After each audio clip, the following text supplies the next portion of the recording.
Nah, kalau Mas kita nggak bisa bahasa Om. Nah, Om waktu dapetin kerjaan itu gimana caranya dan prosesnya kayak gimana? Ya, kalau coba jelasin ke saya Om, biar saya lebih paham lagi. Nggak usah saya Soalnya, jelas. ya maaf Om ya. Nggak usah Tahu, saya jelasin biar- Mas, nggak usah saya jelasin. Suatu saat Ah. kalau sampean udah nyampe sendiri, sampean bisa menyatakan. Dan apa yang saya omongin itu benar.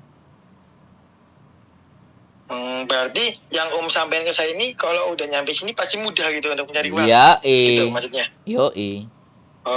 Berarti Om semakin untuk membuat saya itu semakin yakin banget kalau itu bisa berangkat gitu. Gitu Om. Saya sih orangnya, saya itu dulu awal sebelum ke Hongkong kayak sampean Mas. Jadi ketika saya dengerin sampean tanya sama saya ini, saya membayangkan diri saya di masa lalu. Paham nggak? Cari-cari info. Saya dulu juga kayak gitu. Iya emang benar.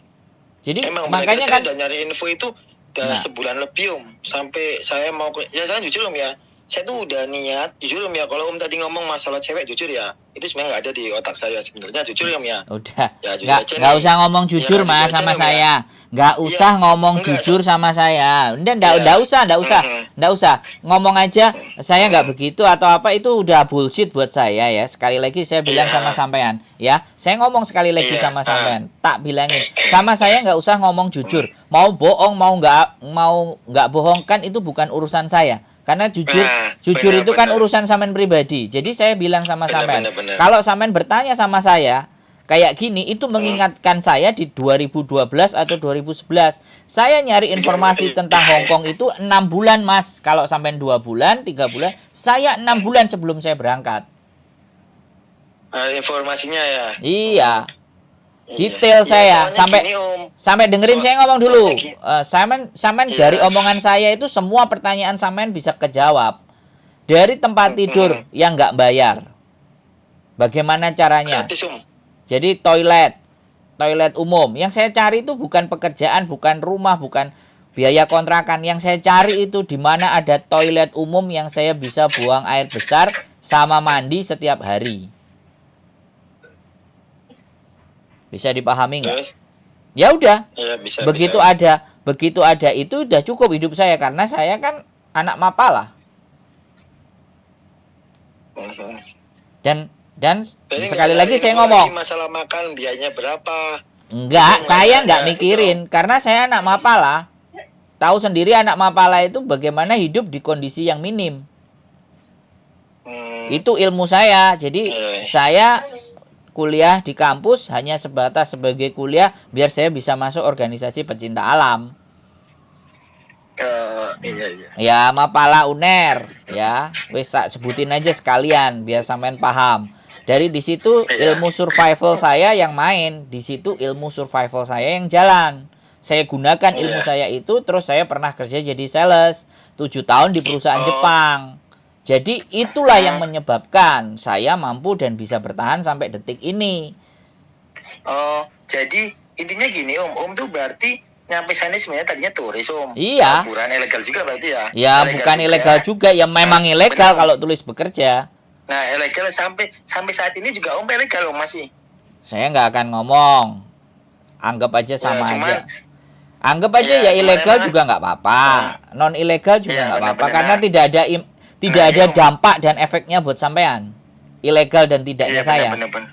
Iya kan? Nah, benar-benar. Tapi ya saya tanyain lagi Om gini Om bisa bertahan sampai selama itu di sana. Berarti kan untuk tingkat keamanan itu sangat aman Om. Ya enggak hanya aman, tapi pemikiran sampean jalan enggak? Kalau saya mohon maaf sekali lagi. Saya ilegal itu cuma 2 hari.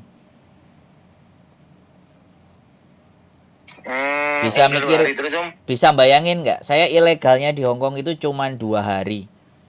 Nggak pernah saya ilegal sing tahun-tahunan. Makanya sampean tonton channel saya yang bagian itu. Sampean belum nonton, makanya sampean banyak nanya, gitu loh. Ya saya ngerti orang maunya jelas-jelas nanya. Ya iyalah daripada nonton kelamaan, mending telepon orangnya. Nah bener. Nggak salah, makanya kalau makanya saya gregetan itu nggak nanya langsung gitu kan. Loh iya, tapi ketika orang nanya langsung ya tak kontenin, ya jangan marah kalau tak kontenin. Gendeng apa? Iya, benar. Iya kan? Iya. Jadi benar. Sesuatu diskusi kita itu kita sampaikan biar orang mau berpikir gitu loh. Benar. Jadi kalau sampean bilang tingkat keamanan dan segala sesuatu ya sekali lagi tergantung nasib. Kalau nasib kita, kalau kita selalu banyak berbuat baik, apa enggak kita dapat pertolongan? Wis begitu Kak, begitu saja prinsipnya. Banyak juga kok anak-anak yang main-mainin perempuan, terus hidupnya nggak karu-karuan, terus akhirnya juga ketangkap, terus akhirnya juga pulang. Iya, kan semuanya kan dari attitude toh Mas. Ke Jepang Niat pertama mau ke Jepang. Nah, sampean kalau mau ke Jepang, saya kasih tahu ya. Kalau sampean mau ke Jepang, carilah jalan masuk ke sana, sampean tak kasih nomor teleponnya anaknya. Kebetulan teman-teman saya gini Om. Jadi soalnya gini Om, saya nyari info dulu Om ya. Saya kan hampir punya kenalan juga di sana Om. Ya kan? Saya udah punya kenalan Om di sana Om. Cuman bagi Aca kan punya teman juga di sana. Banyak. Udah kaburan, udah pulang ya Om ya, tapi udah pulang nih Om. Nah, dia ngasih saran ke saya, kalau di Jepang itu nggak semudah yang nggak seenak yang kita bayangin. Karena ini teman saya pribadi yang pernah ngalamin sendiri Om ya. Saya bukan kata siapa Om ya. Dia ngomong sama saya gini. Saya tanya. Kalau sampean temennya sampean di sana dia bilang nggak enak, nggak semudah. Kalau saya bilang enak, wong saya juga pernah kerja di sana ilegal.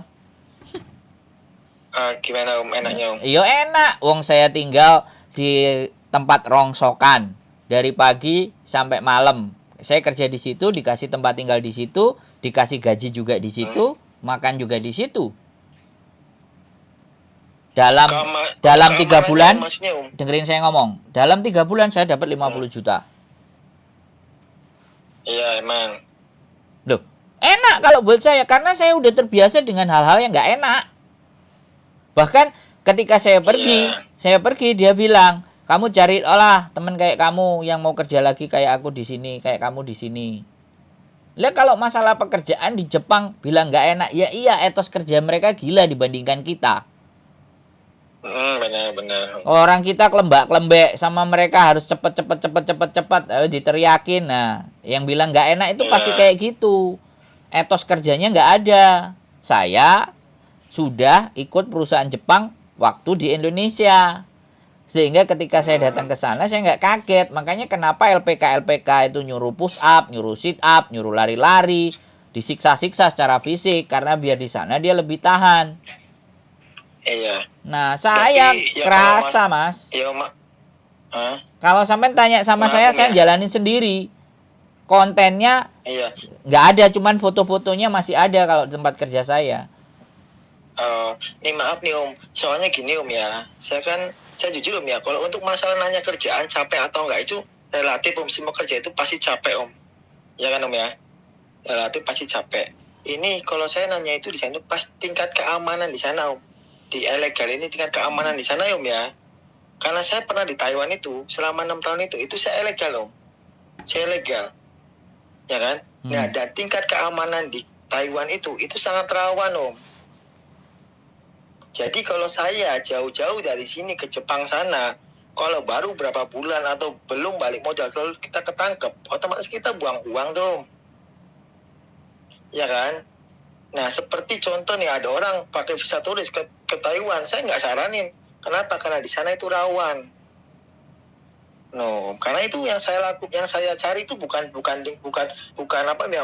kerjanya yang capek, tapi kerja itu relatif capek dimanapun, karena saya sebenarnya orang kapalan Om, jujur aja, orang kapalan, dan saya ilegal itu di bangunan di Taiwan tuh, makanya untuk capek sih saya udah relatif pasti capek orang kerja, cuman untuk tingkat keamanan itu yang saya cari Om, soalnya kalau nggak aman itu kita juga kerja itu nggak nyaman.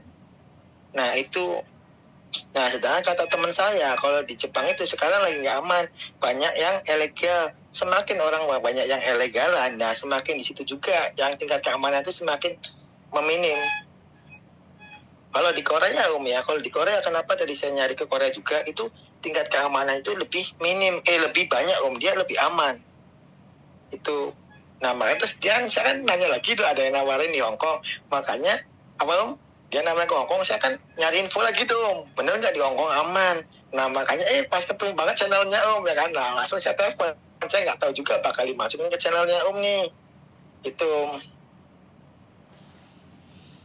Terus yang mau saya tanyakan sama saya apa? Keamanan. Kalau buat saya seluruh negara di dunia buat saya aman. Aman. Iya dong, karena mental saya udah saya bentuk. Jadi saya nggak perlu mempertanyakan keamanan kepada siapapun karena keamanan itu tanggung jawab diri kita sendiri. Your safety is your responsibility. Cuman yang bikin nggak aman adalah kalau menurut saya, kalau sampean tanya kan diskusi sama saya ya, kalau yang tidak aman itu karena kita salah bergaul.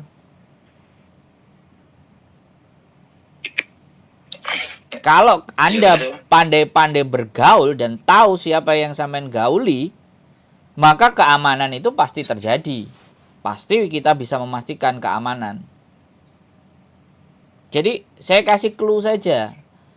Di Jepang nggak aman, di Korea nggak aman. Bagi saya semuanya aman. Tapi karena kasus kita adalah kita ilegal, sebisa mungkin kita tertutup. Iya benar. Satu, yang kedua, hindari orang-orang yang sifatnya toksik. Toksik itu kayak gimana? Ya, ngandol, ya, ngajak mabuk, ngajak minum, ya, pinjem duit. Jauhin yang kayak gitu. Loh, enggak. Sekarang kalau kita bicara keamanan, saya mohon maaf sekali lagi, saya mohon maaf. Saya ngomong sama sampean, ini pengalaman saya. Keamanan dan tidak itu bagaimana sampean membawa diri. Benar nggak saya ngomong? Benar. Nah, kalau nggak dengerin saya ngomong. Sampean tadi ngomong tak dengerin. Iya enggak, gitu loh. Kalau sampean mau ngeyel, maka diskusi kita nggak akan masuk ke sampean. Sampean mengeyel karena sampean merasa kemampuan sampean lebih. Sedangkan posisi di posisi di saat ini sampean tanya saya kan? Iya benar. Ya, di posisi ini sampean mempertimbangkan apa yang saya omongin kan, bukan ngajak debat kan? Iya benar. Iya enggak? Benar. Nah, jadi kita garis bawah ini, Mbak. Sampean boleh punya pengalaman ke Amerika dan semuanya, boleh. Tapi posisi di sini sampean tanya ke saya kan? Harusnya yang lebih banyak menjelaskan kan saya. Iya benar. Jadi saya jangan diajarin. Begitu loh. Jadi saya kasih tahu ya, sekali lagi pengalaman. Bolehlah sampean punya pengalaman di mana, saya hargai itu pengalaman sampean. Tapi kalau letak keamanan itu tergantung bagaimana sampean. Kalau di Jepang, ya sekali lagi kalau di Jepang, selama sampean tidak di tempat keramaian terlalu sering, maka aman. Orang yang overstay sampai 30 tahun aja saya pernah kok ketemu.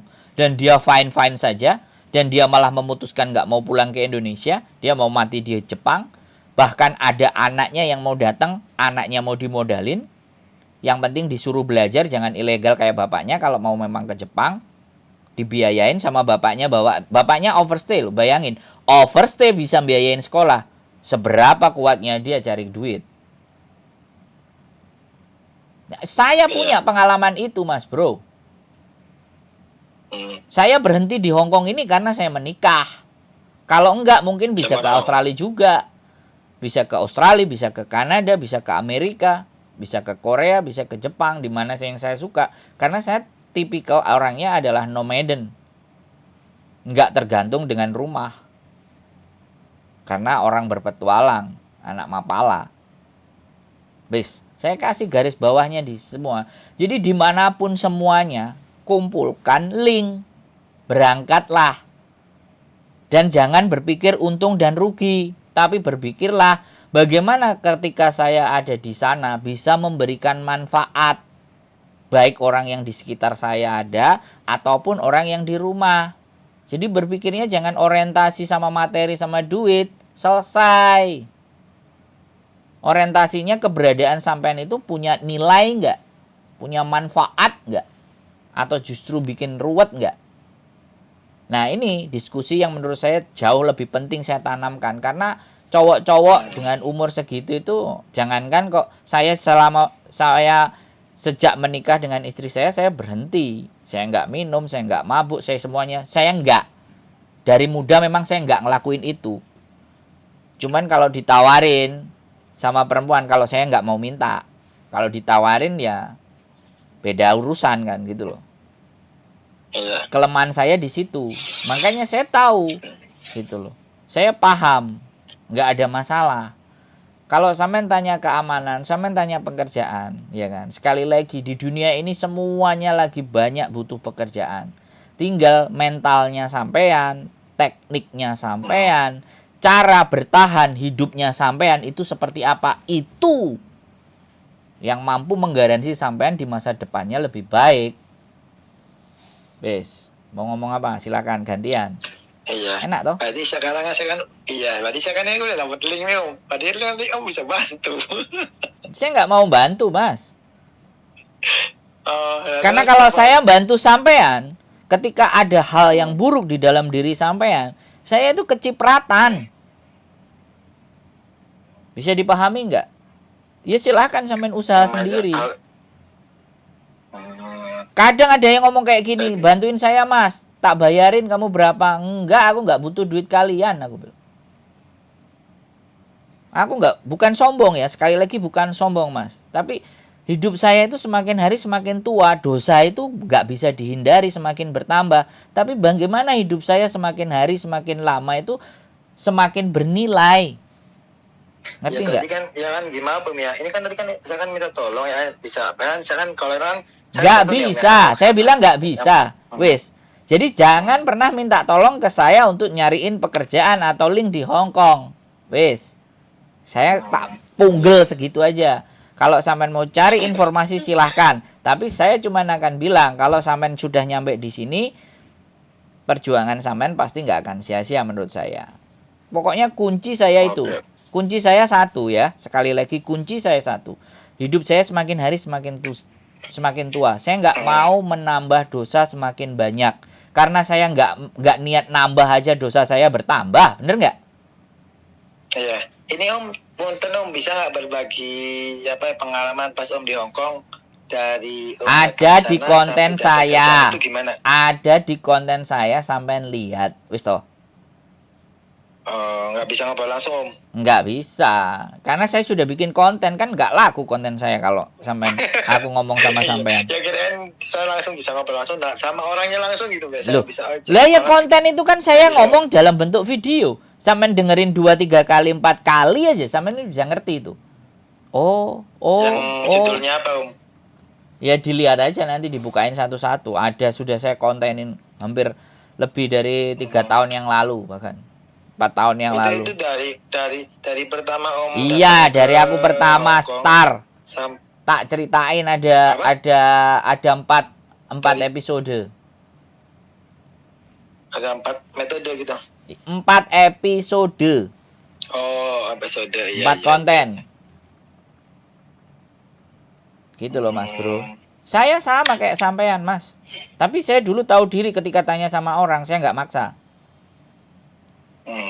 Sampean kan juga nggak maksa, makanya tak suruh nonton konten aja.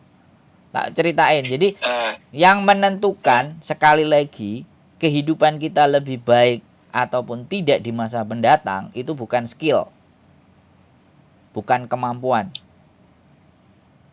tapi attitude. Terus apa Om?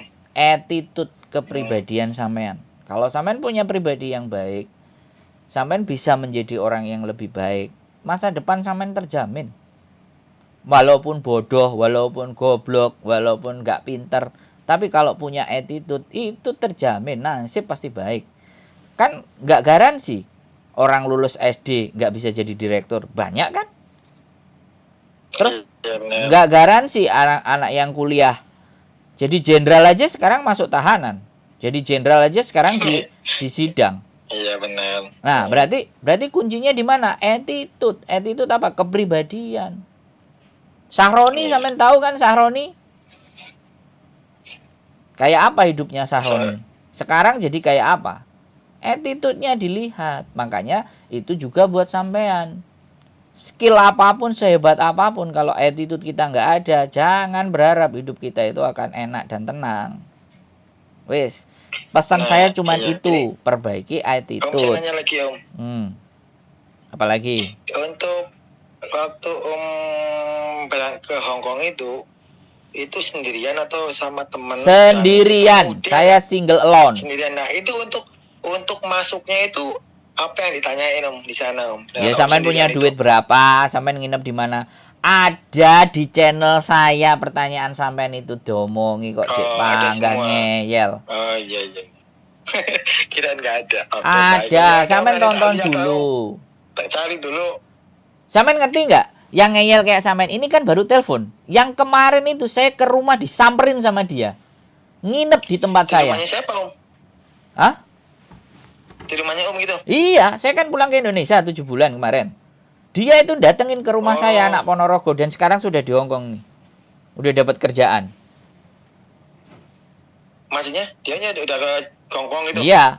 Awalnya kayak sampean gini nanya-nanya, habis nanya telepon, nggak tahan terus datang ke rumah saya karena pas waktu itu saya pulang ke Indonesia, datang ke rumah saya. Sampai 2 kali, sampai nginep, sampai beliin martabak manis, martabak telur. Sebelumnya nih Om, orang nanya itu karena dia itu pengen punya wawasan yang lebih Om. Iya, ya saya ceritain juga sama kayak sampean tak ceritain juga. Terus sekarang dia udah di Hongkong. Berarti kan dia bener. Dia bisa memperbaiki attitude-nya. Iya. Saya juga bisa seperti itu Om. Lah makanya belum saya konten. Saya tunggu dulu lihat dia 2-3 bulan. Tadi dia nawarin jualan apa namanya? Usus, jualan gorengan sama jualan apa dia nawarin. Mas kalau mau beli dia jualan Om sekarang Om. Iya, nanti tak kontenin lah. Tenang saja. Bukain aja channel saya biar sampai tambah pinter. Oke. Ya. Nah, jadi sekali lagi nggak usah mikirkan keamanan, nggak usah memikirkan pekerjaan, nggak usah memikirkan